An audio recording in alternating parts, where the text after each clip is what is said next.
Go, go, go, go. That's it. Go, go, go, go. Let's take it. Go on. Go, go, go. Three. Yay! Go. Okay. Ah! Ah! The time is 2-3 seconds behind. No, no, no, no, no, no.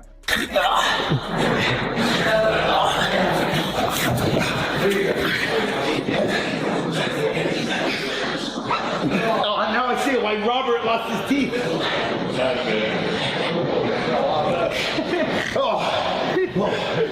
What do you guys think about Khamzat and Strickland? Well, let me tell you. This comes down to Strickland's motivation.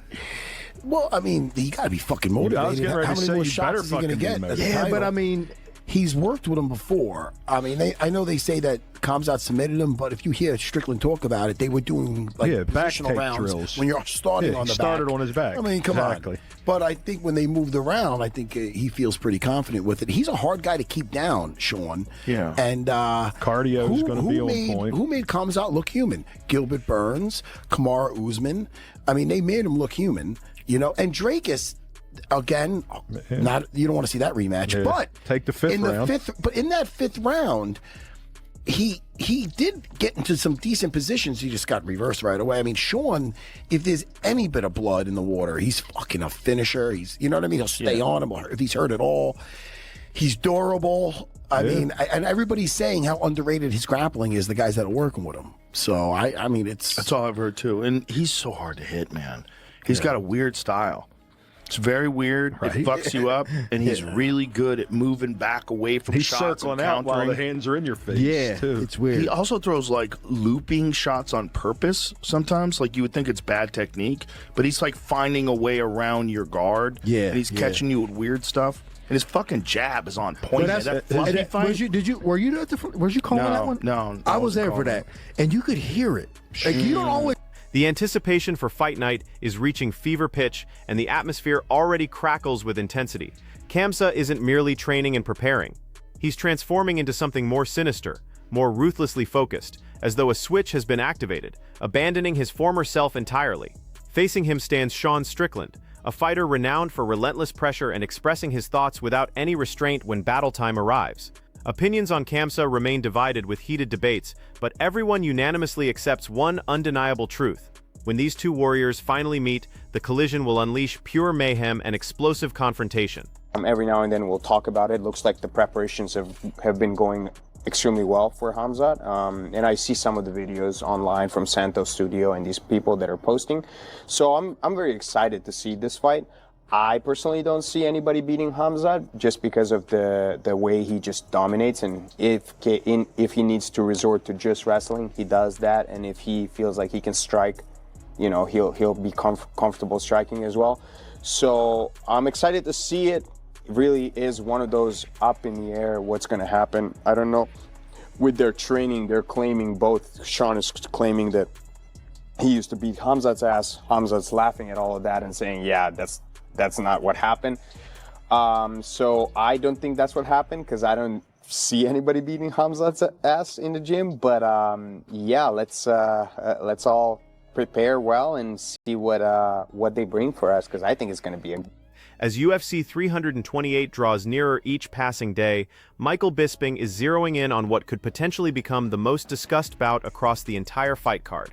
Chimaev's championship showdown against Strickland represents more than just octagon abilities. It's loaded with friction that's been escalating beyond the fighting arena as well. Bisping emphasizes that this confrontation captures interest for reasons extending far past technical prowess and strategic approaches. Significant conflict is already simmering, primarily due to Chimaev's movement patterns, erratic, fierce, and impossible to predict at any given time. Meanwhile, Strickland continues jabbing at him relentlessly, launching verbal attacks and applying pressure from all directions, escalating the temperature with each passing moment. All right, so UFC 328 is just around the corner, just a few weeks or a couple of weeks away now. Khamzat Chimaev defending the belt for the first time against Sean Strickland. And let me tell you, this is a very, very interesting matchup for Khamzat Chimaev and for Sean Strickland. And certainly the lead up to this one, right? They're both talking a lot of stuff like they always do. Khamzat Chimaev is a dangerous man inside the octagon, and he's a dangerous man outside of the octagon. He's not someone that you would want to trifle with, okay? He's bunch of Chechens. I see him all the time down at the Santos studios. They're very serious players, and they drive some very, very fancy cars. We're talking Lamborghinis and Rolls Royces. They are rolling around in the finest automobiles, okay? But on the flip side, you got Sean Strickland probably in a little Toyota or whatever, down in Newport Beach, chatting shit, talking shit, saying, hey, you said if you see me, it's on site. You said that on the street, if I die, I die. Well, here I am in Newport Beach, and you never showed up. So in Strickland's discussion breakdown, Bisping clearly states his expectation that she may secure those takedowns effortlessly due to her superior wrestling foundation. That aspect feels almost certain. However, the genuine question he presents becomes far more compelling. Will Strickland actually remain manageable once combat reaches the floor, or does that become the chaotic turning point? According to Bisping, Strickland's ground warfare proves significantly more threatening than most people acknowledge. It's inventive, somewhat unconventional, and supported by increasing confidence following several crucial victories. His movement doesn't resemble a standard fighter in that position, which can seriously disrupt opponents, but this extends beyond just ability. It involves mental approach as well. Bisping notes that Strickland doesn't depend on spectacular psychological warfare or intimidation tactics. Rather, he enters completely responsible, taking ownership of every moment inside the octagon, as if everything rests on his shoulders. Zero alibis, zero disruptions. And Sean, I don't think Sean, when he gets taken down, will be held down. I don't think he's going to be that easy for Khamzat to take down. I do think he will get him down because Khamzat's wrestling is next level. But as I said, the jiu-jitsu of Sean Strickland is very, very tricky. It's creative. He believes in himself. He's got his mojo back after beating Fluffy Hernandez. He's been at the top of the game for a long time. He's beat people like Nazardine Imavov. That's not an easy thing to do. Put a beat down on Abus Magomedov. And coming into this one, it's like, bro, you want to go out there and talk all of this shit and make out like you're going to threaten me and come to my house and kill me? That's fine. I'll see you in the octagon, okay? Sean Strickland doesn't walk around with a massive entourage. Bisping doesn't soften his assessment when discussing Strickland. He directly labels him the ultimate example of exceeding expectations in a division filled with elite competitors, which reveals plenty about his perspective on Strickland's journey. He notes that Strickland isn't the most naturally gifted athlete physically, not the quickest, and certainly not the most devastating puncher in the group, but what he lacks in natural abilities, he compensates for through methods that strike even more powerfully. His mentality, his dedication, and his incredible stamina elevate him to different heights, according to Bisping. Those characteristics earn genuine respect because they've enabled Strickland to continue advancing and defeating some formidable adversaries. It's that unwavering determination and refusal to surrender that maintains his position directly within the storm. Sean Strickland, that's a complicated one. I could go on all day. I used to train with Sean a lot. Overachiever. I didn't think he'd be in this position that he is now. Wow. He became champion of the world. I didn't think he'd beat Israel Adesanya. I did not think, I thought it would be a problematic matchup for Fluffy, and I wasn't looking at it like that because I was commentating. That one never surprised me. But beating him the way that he did, and then now being in a position to fight Khamzat Chimaev, as I say, I think he's an overachiever in a lot of ways. He's not the biggest athlete. He's not the fastest, the strongest, or the rest of it, but he's got a rock solid mind. He's got a crazy gas tank. He works his ass off, spars all the time, and that's the best way to train for a fight if you can not get injured. So I think that's a compliment. From another perspective, Arman Sarukian introduces a completely different viewpoint to the mounting tension surrounding Strickland. He strongly challenges the notion that this conflict would ever extend beyond the sport, even though Strickland appears to desire that type of disorder. From his perspective, genuine disputes in MMA are designed to be resolved one way, inside the cage, not on the streets. He also implies that Strickland's demeanor might appear vastly different in an environment with more rigid cultural standards. From his position, all the conversation, the intimidation, and the heated exchanges are simply promotional elements, part of the marketing that draws viewers. But ultimately, he makes his point crystal clear. None of that commotion actually holds weight unless it's proven when the cage door shuts. That's where decisions get made, and concealment becomes impossible once fighting begins. Шон Стрикленд вот сегодня, кстати, выложил сторис фотки с Ньюпорт-Бич. И потом видео выложил. Сзади у него автоматы, пистолеты были. Да. И он такой, типа, я был в Ньюпорт-Бич, в 10 минутах от дома. Меня даже никто не встретил. Ну, такой, знаешь, типа. Трэш-ток.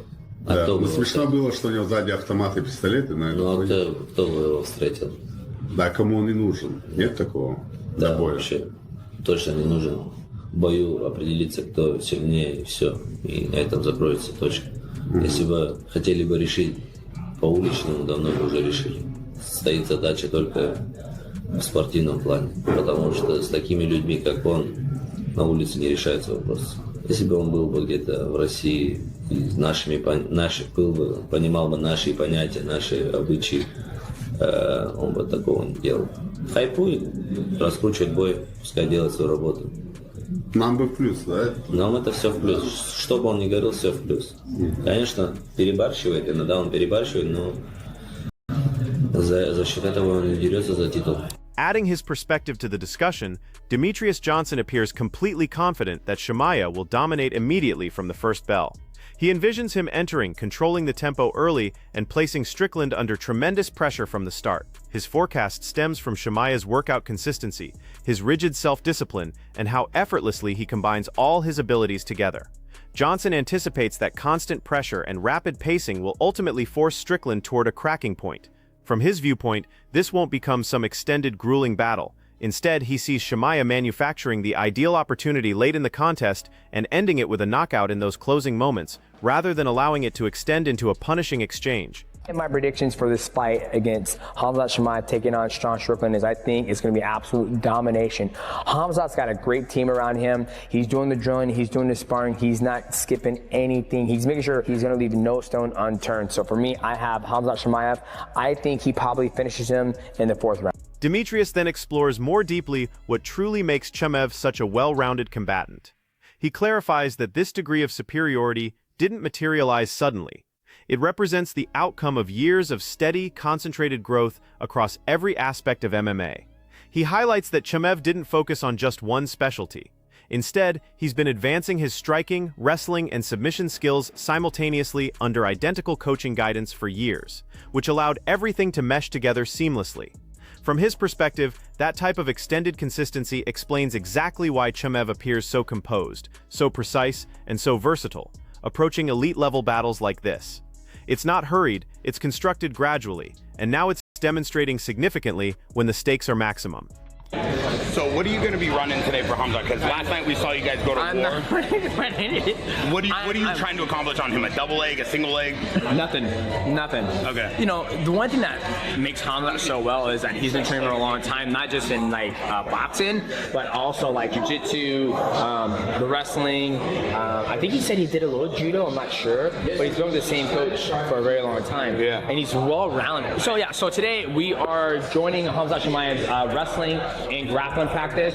So it's going to be whatever Khamzat wants to do. The one thing that I love about like when I'm watching Khamzat, you know, from the outside we don't know who is the orchestra behind all this stuff. We see that his coaches are here. They're going to monitor him, see how he's doing, see what they want him to work on, and then go that route. So I'm excited to see what he works on.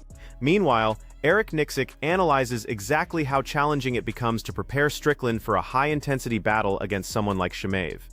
From his viewpoint, the entire difficulty centers on discovering the proper equilibrium under extreme circumstances. He clarifies that Strickland isn't the type of fighter who retreats or becomes rattled. Instead, he advances directly into pressure and confronts it boldly, which makes any conventional strategy much more difficult to implement because he's not responding. He's advancing regardless of circumstances. From a coaching perspective, that's where complications arise.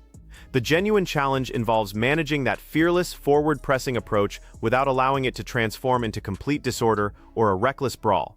Because if it develops into a wild striking battle too soon, both fighters could exhaust quickly, and that eliminates what actually makes them threatening initially. I think, as a coach, how difficult is it to kind of keep him to sticking to a game plan, but at the same time letting him be himself? Because one of the things that when we break this down outside looking in, that we feel like maybe might give Khamzat a little bit of trouble is the fact that Sean just doesn't seem to be intimidated. And one bit. And I think when, not that Khamzat's a bully, but when you're a bully-esque type fighter, that's kind of scary when somebody's not afraid of you and they're willing to come forward. But at the same time, I know you have to have a game plan. Can you talk about that, balancing those two? Yeah, I mean, you hit it on the head, man. It's one of those guys situation with Sean where he's going to meet you in the middle, right? He's not going to back down. He's not going to be timid.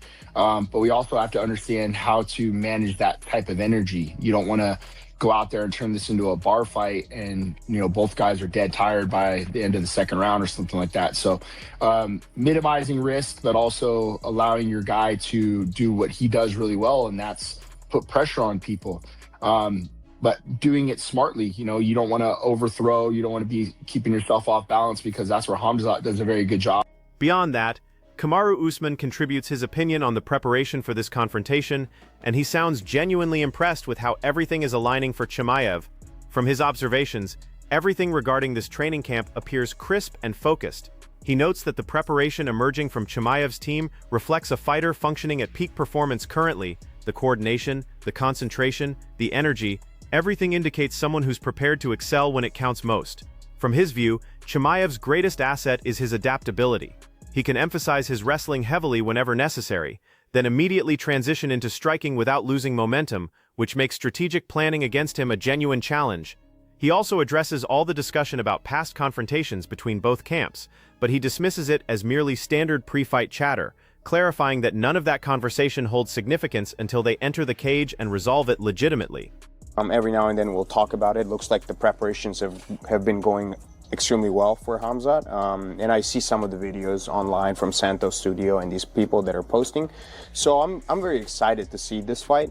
I personally don't see anybody beating Khamzat just because of the way he just dominates. And if he needs to resort to just wrestling, he does that. And if he feels like he can strike, you know, he'll be comfortable striking as well. So I'm excited to see it. It really is one of those up in the air, what's going to happen. I don't know. With their training, they're claiming, both Sean is claiming that he used to beat Khamzat's ass. Khamzat's laughing at all of that and saying, yeah, that's not what happened. So I don't think that's what happened, because I don't see anybody beating Khamzat's ass in the gym. But yeah, let's all prepare well and see what they bring for us, because I think it's going to be a... Chris Lieben also contributes his thoughts on the middleweight championship battle between Chimaev and Strickland, bringing his unique perspective to the discussion. Although he maintains composure due to his judging responsibilities, you can sense this matchup has captured his complete interest. He mentions training with Strickland previously, providing him genuine insider knowledge, and from his experience, Strickland has this tendency of surprising people and achieving victories when everyone begins questioning him. Nevertheless, Lieben considers the broader context. He expresses his hope that this fight delivers significantly more excitement than some recent championship contests, and he genuinely anticipates it will. With these fighting styles clashing and everything at stake, he expects something powerful that actually performs when the moment arrives. It's going to be Khamzat Chimaev versus Sean Strickland for that middleweight title. I know. I'm excited. Yeah, what's your thoughts on that? Well, you know, as a judge, I have to somewhat remain unbiased, but I will say I've trained with I've trained with Strickland. You know, I love watching him fight. He seems to pull off the upset. You know, he seems to have done that several times. And you know what? I just hope that the fight is more exciting than the last world title fight. Let's put it that way. Okay. And I think that's a for sure thing. A for sure thing. This fight will be better than the last world title fight. Aaron Kiko contributes a more technical analysis of Chimaev's grappling, and his perspective carries weight. He explains that even without maximum intensity during practice, the power and dominance are immediately apparent. You sense it instantly. He states Chimaev's capacity to dominate positions utilizing his lower body truly distinguishes him. It's almost like he's directing the entire encounter, without requiring constant upper body strength, which creates smoothness, while remaining overwhelming simultaneously. What impresses Pico most, however, is the precision level in everything Chimaev executes. He comprehends grip battles, timing, and minor positional adjustments at such elite levels. He consistently seems to recognize exactly when to transition, when to strike, and when to secure complete control. For Pico, it's that threatening combination of pure power and intelligent grappling understanding that transforms Chimaev into a serious threat on the ground, entering an elite-level contest like this. That blend makes him extraordinarily difficult to solve. When you're mixing it up with Khamzat in the grappling, right, what impresses you the most about the way that he grapples? Well, I've never grappled with him. Usually, most of the time, I just do conditioning with him. But when he was showing me some moves before the fight and stuff, just how strong he is, but just his positioning. I mean, he can control you like with his legs and just not even use his arms, and just his lower body's just so strong, and just his level of detail with grips. So, okay, when do I bring my grip high? When do I bring it low? When do I trip the leg? And just his knowledge and detail was pretty impressive. And I was working on it a lot, trying to do the best I can and just holding guys down, because my wrestling is very good. And that's one thing I really want to put emphasis on, is holding guys down and just doing damage. But Benio Darius then describes Chimaev's preparation that sounds nearly unstoppable. He outlines conditioning that's reaching different heights, where training sessions resemble complete warfare rather than typical fight preparation. He indicates the intensity behind closed doors is punishing, approaching 6 or 7 rounds of continuous pressure, constantly challenging boundaries, and reconstructing stamina simultaneously. It's not simply about surviving rounds, it's about controlling them with zero intensity decline. From his perspective, that type of dedication is precisely what makes Chimaev so threatening in the final phases of combat. He's not just preparing to participate, he's preparing to dominate and maintain that pressure for however long necessary. So now the ultimate question emerges.